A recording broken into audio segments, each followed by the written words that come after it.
evening and welcome to the Tunnel Podcast, episode 51 of the greatest podcast in the world. Look, these boys are shaking because they think, what's happened here? We're straight in, but my laptop was en route and I'm conscious of time because obviously, as you can see, England are kind of warming up behind us. Gentlemen, how are we doing? Delighted to say, as always, joined by Tom Goff and Connor Chalmers. Tom, all good?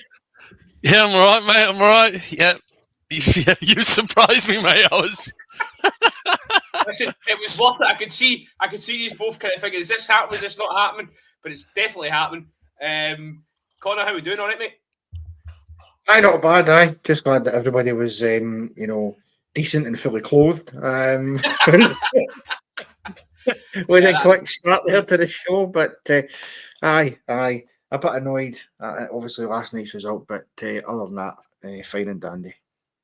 Well, yes, we'll start there. Actually, obviously, Scotland relegated to Group B. We'll come on to England's qualifier against Latvia in the second half. But yes, Scotland relegated after a 3-0 defeat at home to Greece. Connor, look, I don't know about you, but I'm sat yesterday about 3 o'clock, eagerly anticipating, thinking this is going to be good. We're going to turn up here. It could be 2 or 3. I was really, really confident, and just didn't come to fruition. Didn't really get going.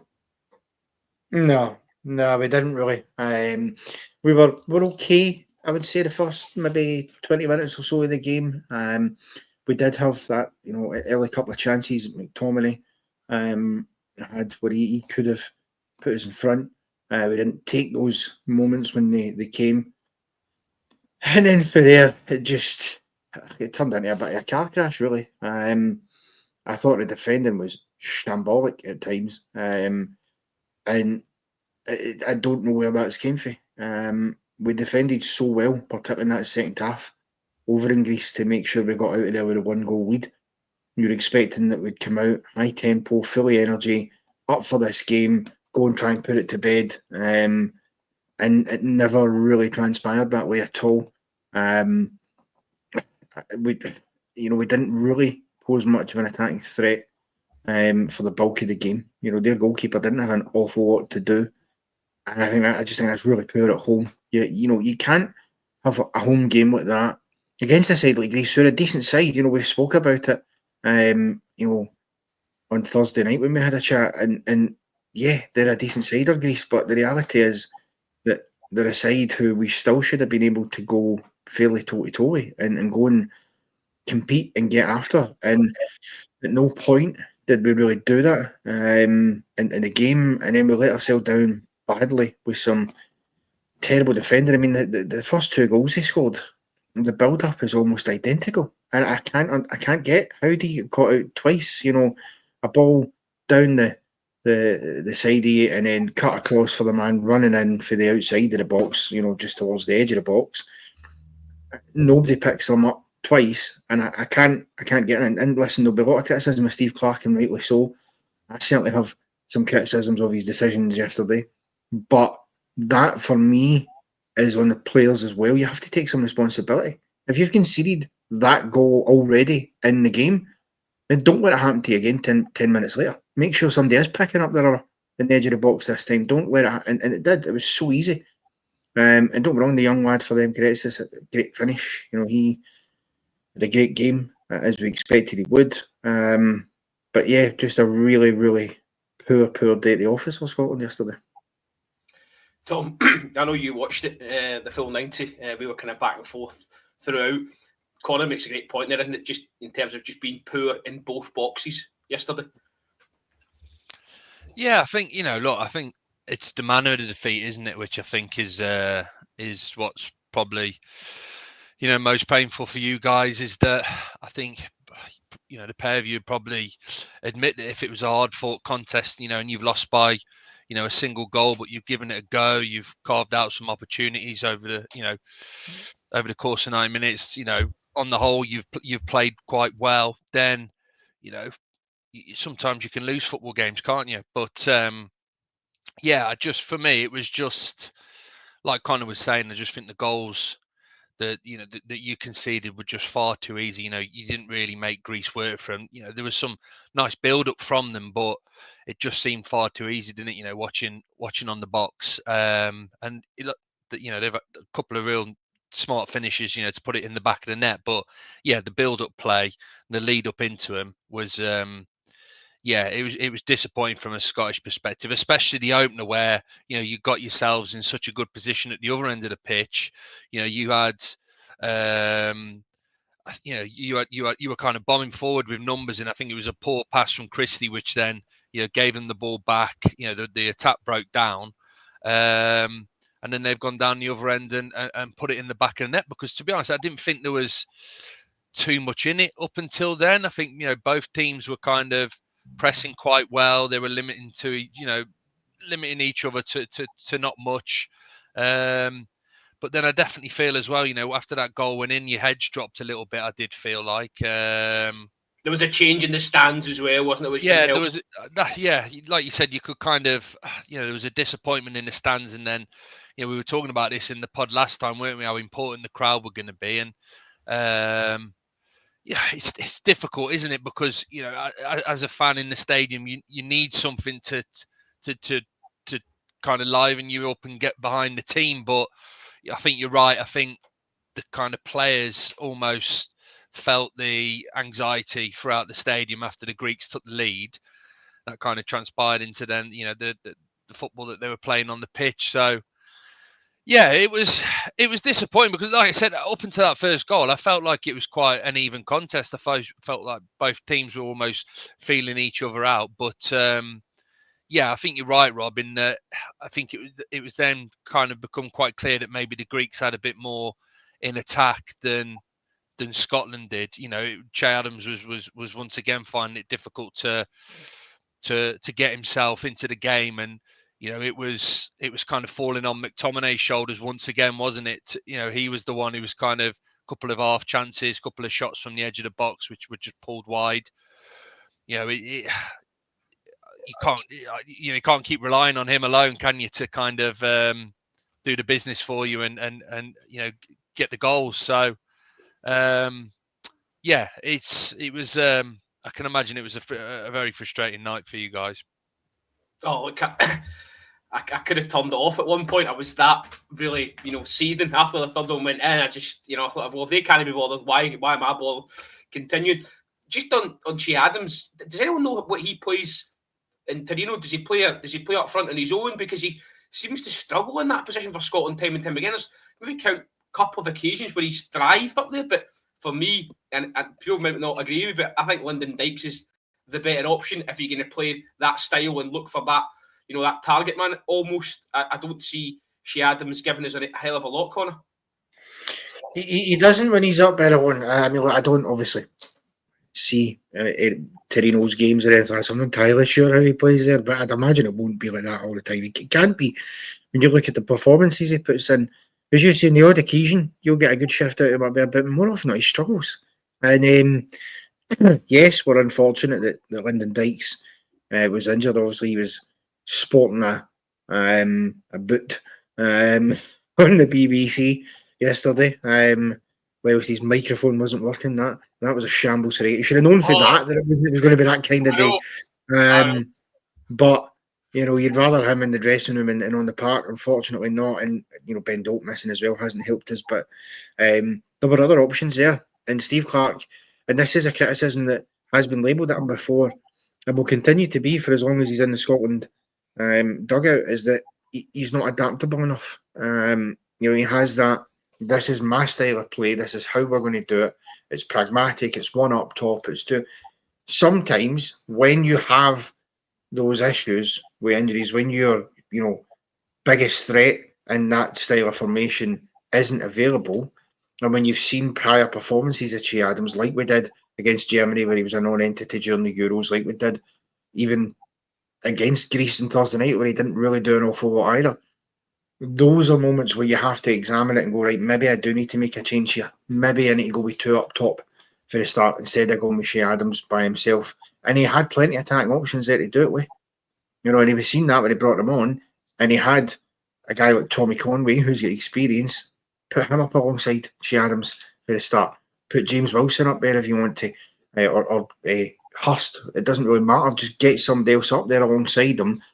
Because he needs that. Because like Che Adams can finish. He's a good finisher.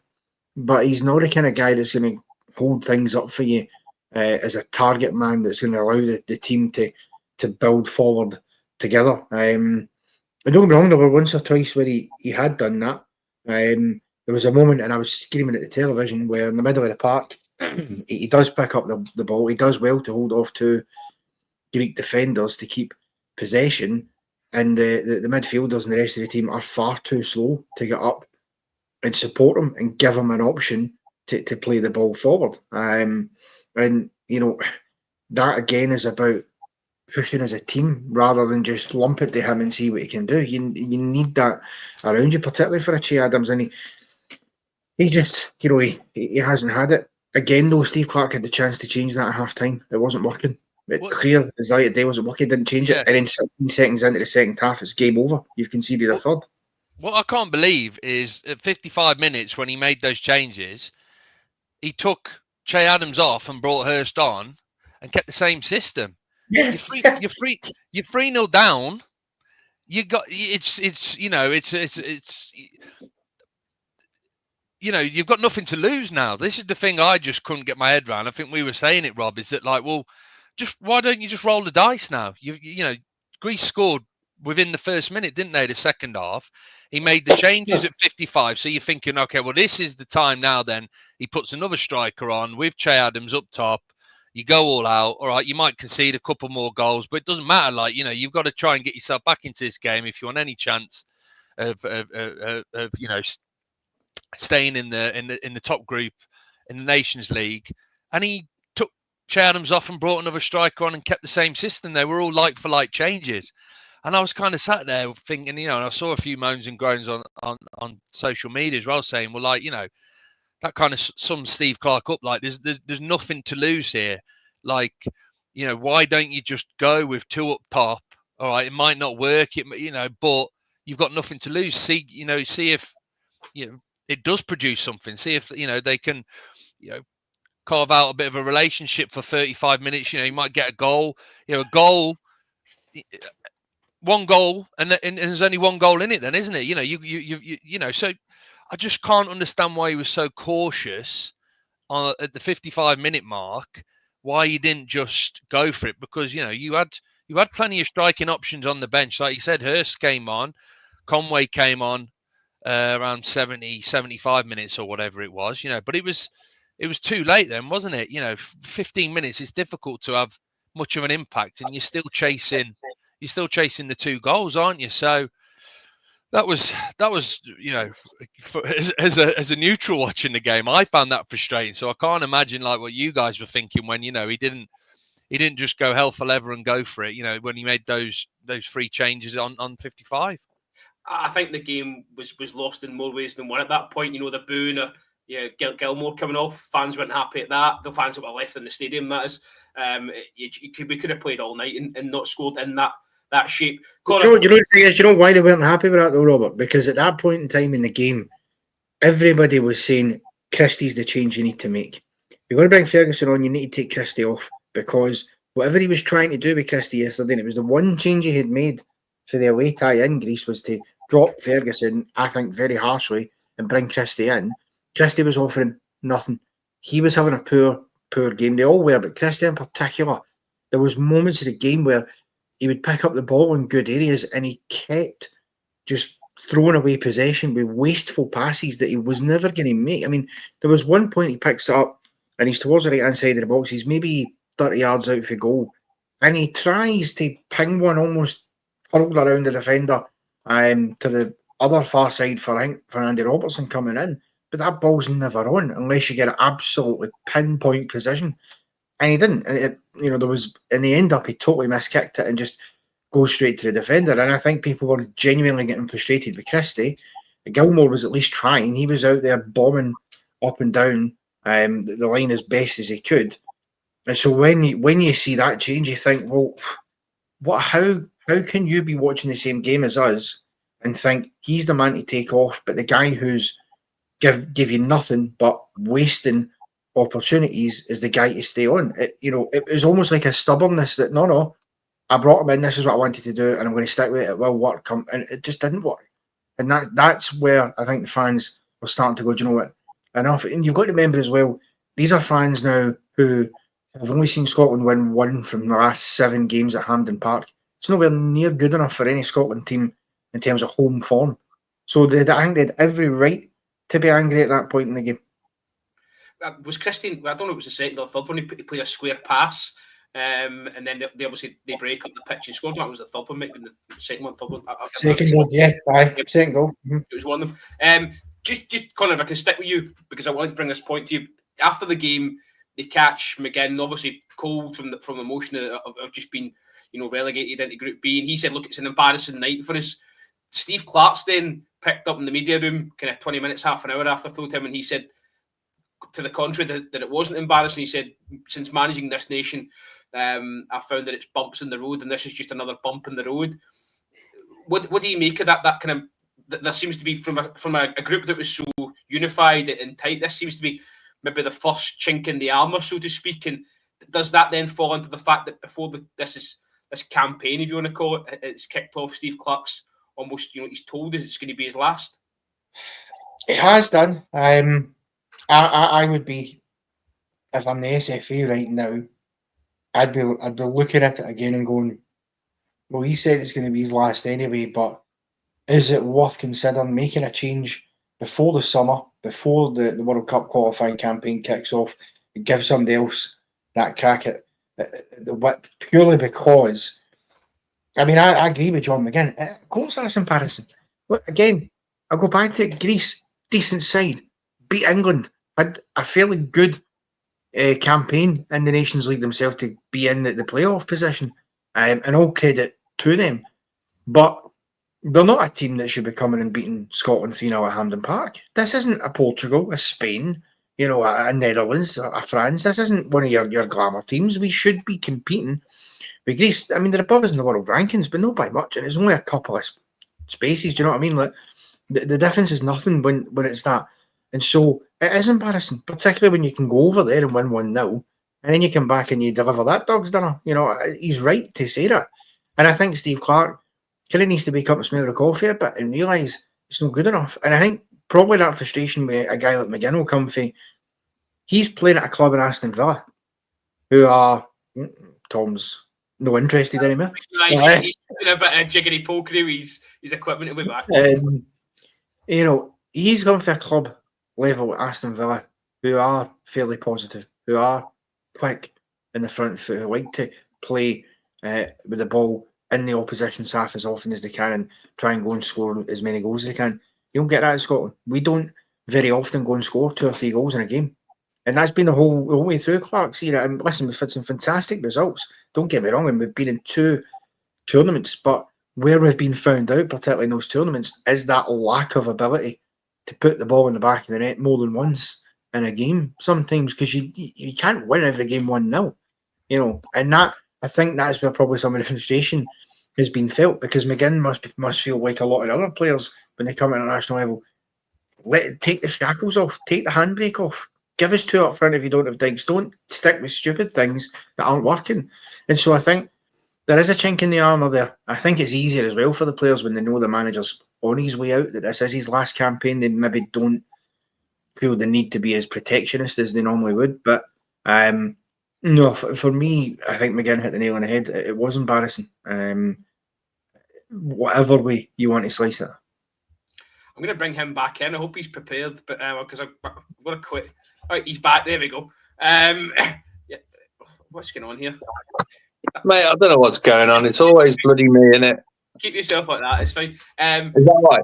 Yeah, it's fine. Conor said an interesting point about, not being able to beat Greece and how this is an embarrassment. Now, after last night, Denmark being beaten by Portugal, we now know our group. Our group is Denmark, Belarus, and the Greeks again. So, do you, Conor speaks about the SFA sitting and having a think about it. That's only you're going to have 6 games to qualify, but others, yourselves are going to have 8. The other groups are made up of more teams. It's a shorter window, shorter opportunity. Would you trust Steve Clark to go again and actually get the better of the Greeks, over a double header? That's a good question. I think I don't know. I think you got to be concerned, haven't you? Like you said, after the performance last night, it's like I said, at the start of the pod, is that I think, the Greeks have got, we discussed it last time round, how good a win it was, in the first leg away from home, how good a win it was. They're a nation on the up. They competed well, with England when they played them in the groups. They've got a really good record, especially at bloody burping away, man. A wee yawn and then a burp. He thought he wasn't muted. I'm trying to concentrate here, man. I'm like,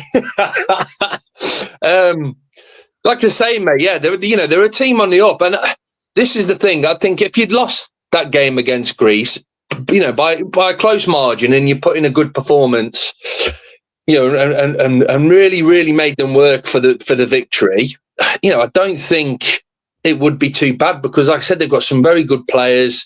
They've got good balance of kind of experience, and some really talented youngsters coming through.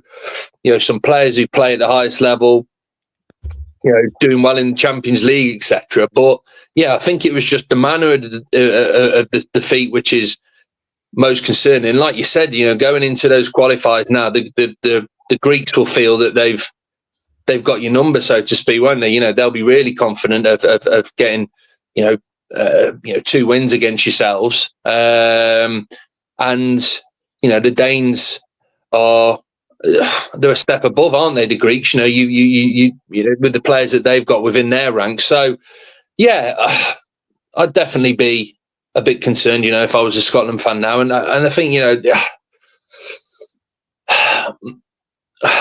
again, my opinion obviously doesn't matter. I'm not Scottish. I'm just a neutral.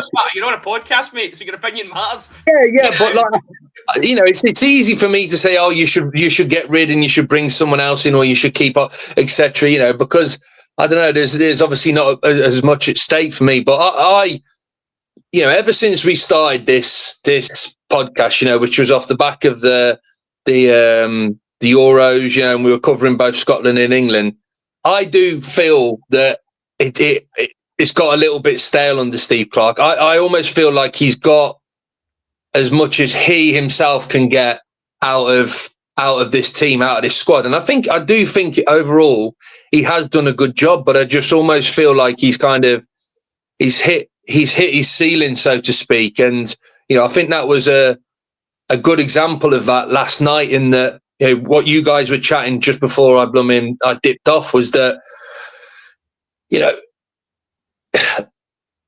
that game last night, he, like you said, he could have sprung a surprise. He could have tried something different. He could have gone 2 up top, a slightly different approach, system, whatever. He could have done something different to try and throw the Greeks off. But, he went with the same tried and tested system, which the Greeks had probably been setting up to play against, since the last game, working hard to try and, as to how they get past that system and how, they break through the lines, etc., etc.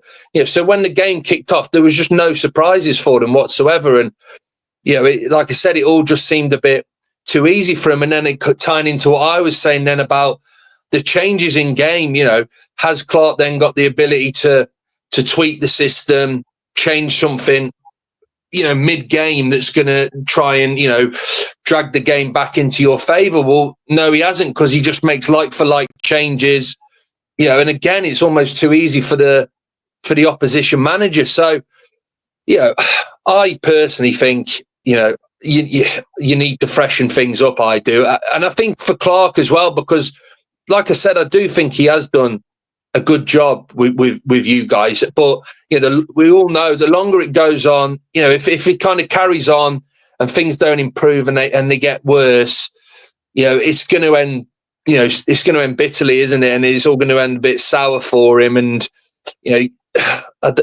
that would be a shame, I think, considering the good work that he has done. So that's just my opinion on it. Connor, final word to you on that, if I can, because he's now got a relegation on his CV you know, and I mean that sincerely. They've been relegated. Okay, he was being praised when they were getting promoted. He done well to get us those 2 promotions in the Nations League, but we are now back in Group B. I've just said to you there about the World Cup qualifying group confirmed. I'll ask you that same question because I know we'll get a slightly different take. But are you confident that that Steve Clarke can get the better of Bernie Eccleston and the Danes and Belarus? Bernie, aye. Look, I'd be lying if I said I was confident about it. I do think that we're at a bit of a fork in the road here, where the SFA are going to have to make that choice. I think it needs freshened up. I think Steve Clarke's been there for 6 years. I think he's done a wonderful job to take us to 2 tournaments. Look, we hadn't seen tournament football since 1998. Whilst I was alive in 1998, I clearly didn't remember it. And so for somebody like me who hadn't really seen it, it was phenomenal what he's achieved to get us there. But he's kind of reached that ceiling. The result of both those tournaments has ultimately been the same. Lose the first game heavily, then draw the second game, and then lose the third game. And that's the way it's went. Albeit the performances, admittedly, against Switzerland and Hungary were better than what we've seen in the prior tournament. And then you come out off the back of it, and the form's been very just up and down. We rescued a chance to stay in Group A. With the results against Croatia and Portugal, which were massive to give us that opportunity. However, it's like that. It's like that box of donuts you buy. When you get it at the time, it's lovely and fresh and tastes amazing. It's brilliant. It's the new done thing, but you've left it for a week or two, and you've got a couple left in the pack. It's just gone by the sell-by date. It's a wee bit dry and stale now. If you eat it, it won't taste as nice. And it's a 50-50 shout whether or no you'll be fine and get away with it, or whether you're going to be stuck in the pan for the next few years. That's kind of where they're at. That's the call they need to make. Are they going to eat the last 2 donuts and take the chance, or are they going to go, do you know what, let's go down the shop and buy a fresh pack? That, to me, is where they're at. And I think if I was them, I'd be looking elsewhere. Admittedly, there's not an awful lot out there in terms of Scottish managers who are at the level, but we missed the boat with David Moyes. We've missed the boat with David Moyes, as far as I'm concerned. Tom and I spoke last night, just kind of saying that there was a chance there. I think he'd have gobbled it up as well. I think he was choking to get back in, and we just missed the boat. What will happen here is Steve Clarke will go away now for a couple of months, and we won't see from him. It'll all die down. The domestic stuff will come back at the weekend. We'll all forget about it. Then he'll come swooping back in, and we'll beat Iceland and Liechtenstein with ease, we hope.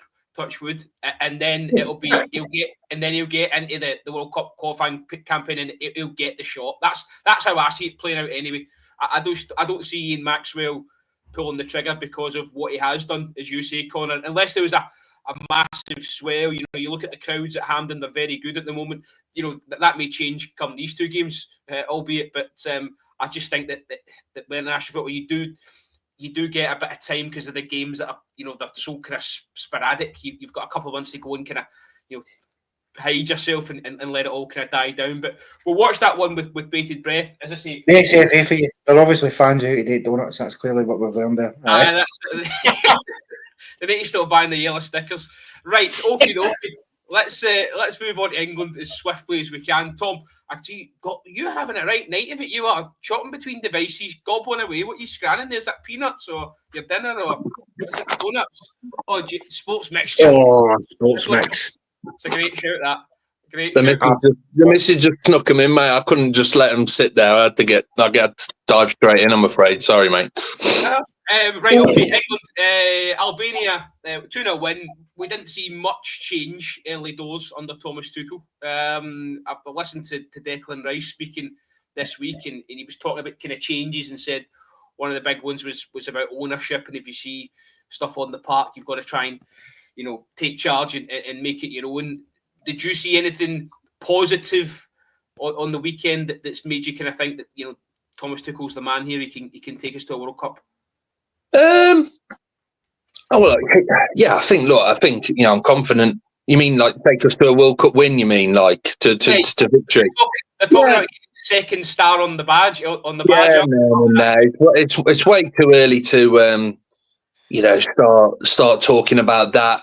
It's like I said to you afterwards. It very much felt like every England qualifying game I'd watched, prior to that game, the other night, it was just, it was just job done, really, wasn't it? There wasn't really any danger of us kind of losing the game, but then you were just kind of sat there, just wanting and urging a bit more from the players, given the calibre and the quality of them. Look, there were some positives to me. I thought, I'm not just saying it because Connor's here, but I did think Dan Burn had a good game.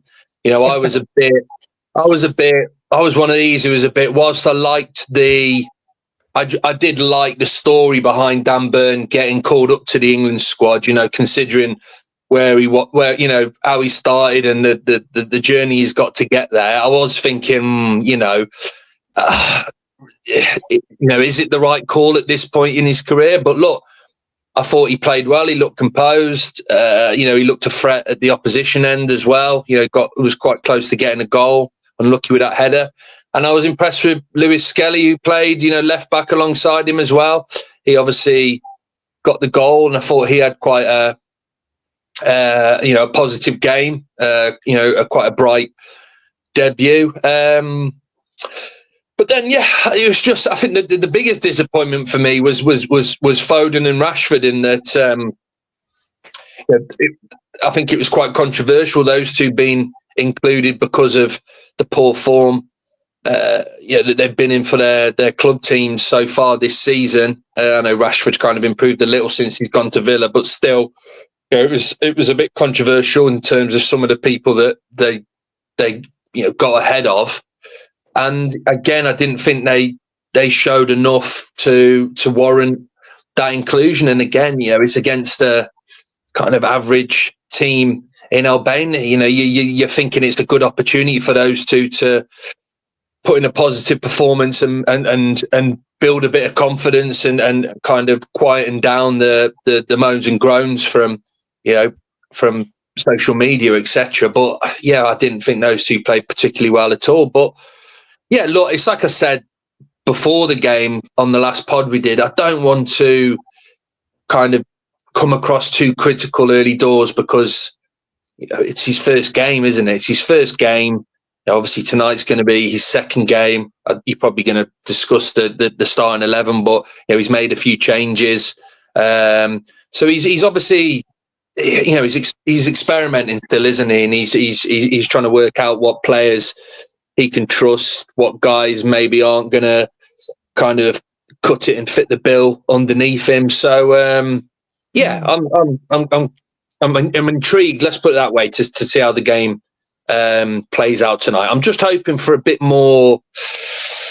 I think Roy Keane and Ian Wright were on about it. At the end of the game the other night, and that it's just a bit too slow at times. And I know it's difficult when you've got 11 men behind the ball and they're sat in deep and they're making it difficult with no intention of attacking. But I still think, at times it can just moving the ball quickly, even if you're playing it, across the pitch, just try and move it with a bit more intent and, just try and pick the pace up a little bit and, just try and excite a little bit, I guess. So that's what I'm hoping for tonight. Connor, let's just quickly deal with the lineup then. Are you shocked at the changes that have been made? Rashford's kept his place. Dan Burn's lost his place.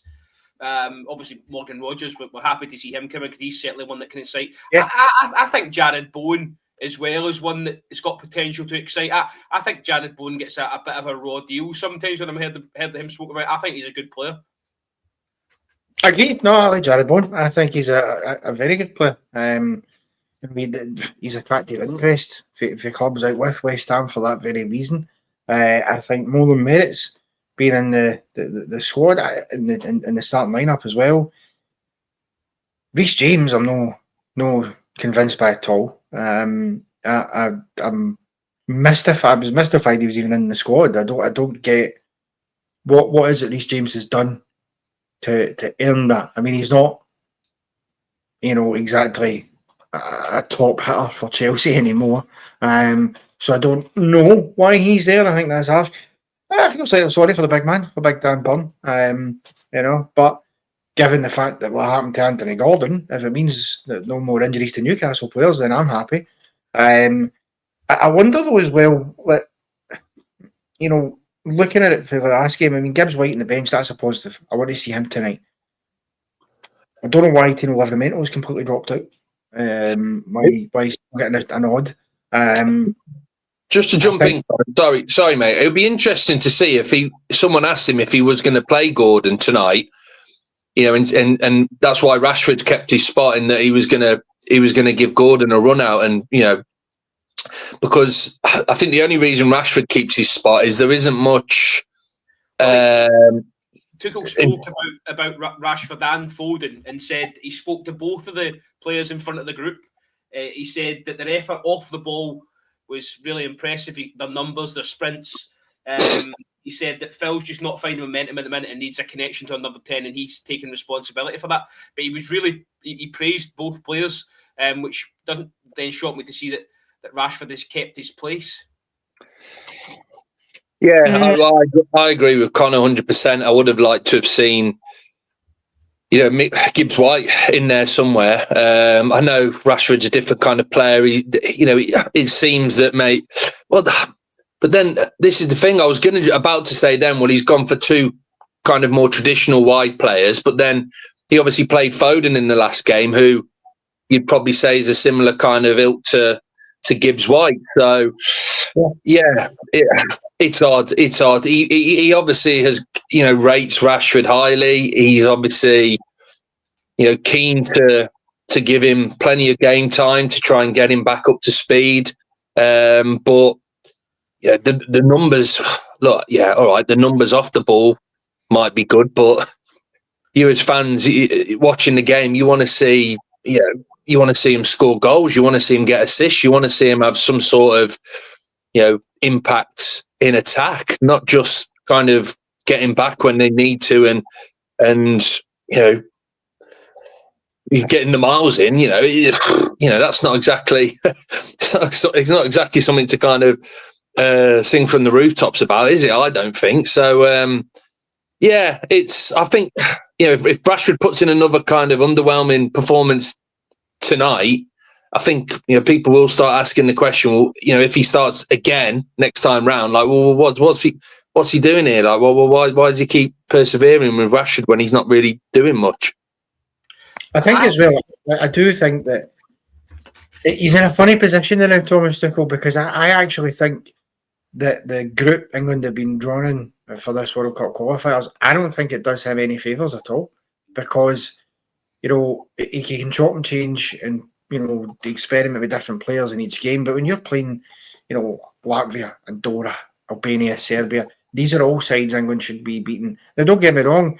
I think when they go over to Albania and when they go over to Serbia, that's the two toughest games that they'll face, because of course you're going over there, it's going to be harder. But again, they should still get over the line. And I just worry that when they come out the end of this and they're then in the World Cup, how is he going to have been able to figure out what his actual strongest start 11 is going to be against some of the big guns that he'll come up against there? And I think that might end up being the undoing potentially at the World Cup. And that's further down the line. But I do think sometimes, great as it is to get a group like that, because you go, well, shoot in, we're in the World Cup, no problem. For a team like England, it's a bit like, how do you constantly get yourself up for playing Andorra? Do you know what I mean? Like, it's hard to play at your top levels there because you don't need to. So it'll be interesting to see how he goes about it in future games. I also think as well, after the game the other day there, some of the noise I've heard for bits of the media, I don't agree. I mean, there's been people almost in his back already about, well, it was more of the same when it wasn't much different. And I just wonder, I mean, I'll ask you, Tom, because I don't know if you'll agree, but I genuinely wonder if you're going to start to hear some of the Gareth Southgate Sour Grape squad just having pops for the sake of having pops, because he's going to comfortably win this group, and you can't blame him for that. And if they were all defending Gareth Southgate for it, then how can they possibly have a go at Thomas Tuchel? Yeah, mate, you're right. It's We said it before, didn't we? I think, when we were having a chat, I think last time round we were saying when it was just before the qualifying groups were picked, and there was a couple of real tricky teams in that kind of second pot, the next pot down from England, that I was saying I'm really hoping that we get one of those better teams in that second pot, because it will, like Connor said, it would at least be, a decent test, and it will, be an indicator at least as to, what Tuchel was capable of against decent opposition. But then, like you said, the group was drawn, and it seemed once again that we had, a real kind of easy time of it again. And I think you were spot on with everything you said. Then we will top the group, but like you said, if every game kind of plays out like that last one did, like you said, it's going to be no different to what it was like under Gareth Southgate, and it doesn't really answer any questions as to whether we've progressed or not under Tuchel. I agree 100%. I think the only way you're going to be able to tell is by playing better opposition against teams that are really going to test us, really challenge us, push us to the limit. Ultimately, that will be the true test. But you'd want to have a few of these games, wouldn't you, before you went into a major tournament? So, but I think that just comes with it. It's the nature of it, isn't it? I think I was going to ask you guys, because with the Nations League and the qualifiers and the World Cup, with England obviously getting promoted into the Group A, haven't they now? Will they will play some of those games before the World Cup World Cup, am I right? I'm all a bit muddled with in terms of when fixtures are going to be played out and so on, because that was the one thing I was thinking, was that, well, they have been promoted to the top group in the Nations League. There will be some good teams in there. So, that would be the time to kind of gauge whether, there's an improvement being made here, because they would be coming up against some better teams, so to speak.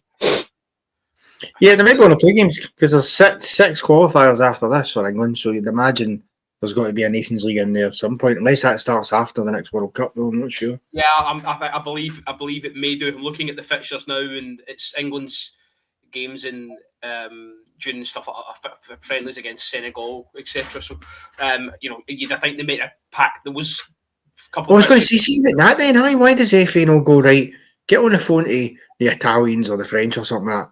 More and have a friendly. Why? Because what do you gain for playing Senegal? It's the same kind of caliber. I mean, okay, they're better than.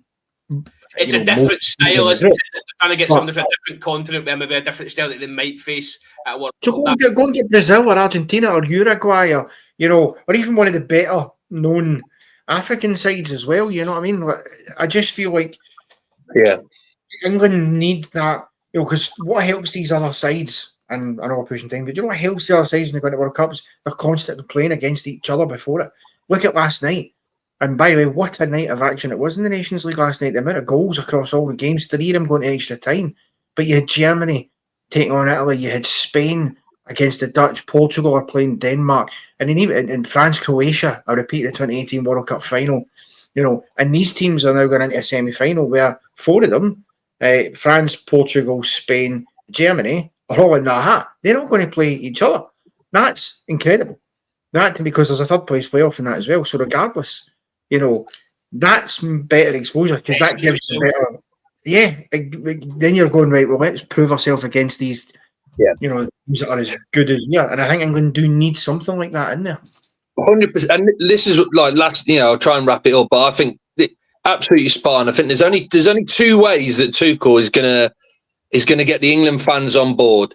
It's either by absolutely spanking a few of these teams in the groups, the likes of Latvia tonight, just absolutely battering some of these teams, scoring lots of goals, real good showing, or by beating better opposition, teams that are really going to test us. It's only going to be one of those 2 things, by kind of winning games like they did last time round. Like you said, the digs will start sooner rather than later, and the comparisons with Southgate will start sooner rather than later. So, but like I said, look, I don't want to. I was saying I don't want to be too critical. That one's probably very critical.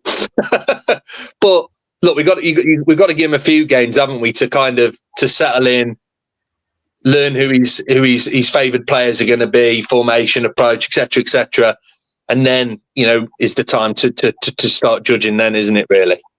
Look, I think the only other star that's ever going in an England jersey is if it means twinkle twinkle little star. Let's not get ourselves here. Just get that in nice and early. Right, listen, us three will be back in June. Me and Tom will be back towards the end of the week for the Championship stuff. What I will say, just on Thomas Tuchel finally, is that I think he's used to the English media. He's been at Chelsea for a while.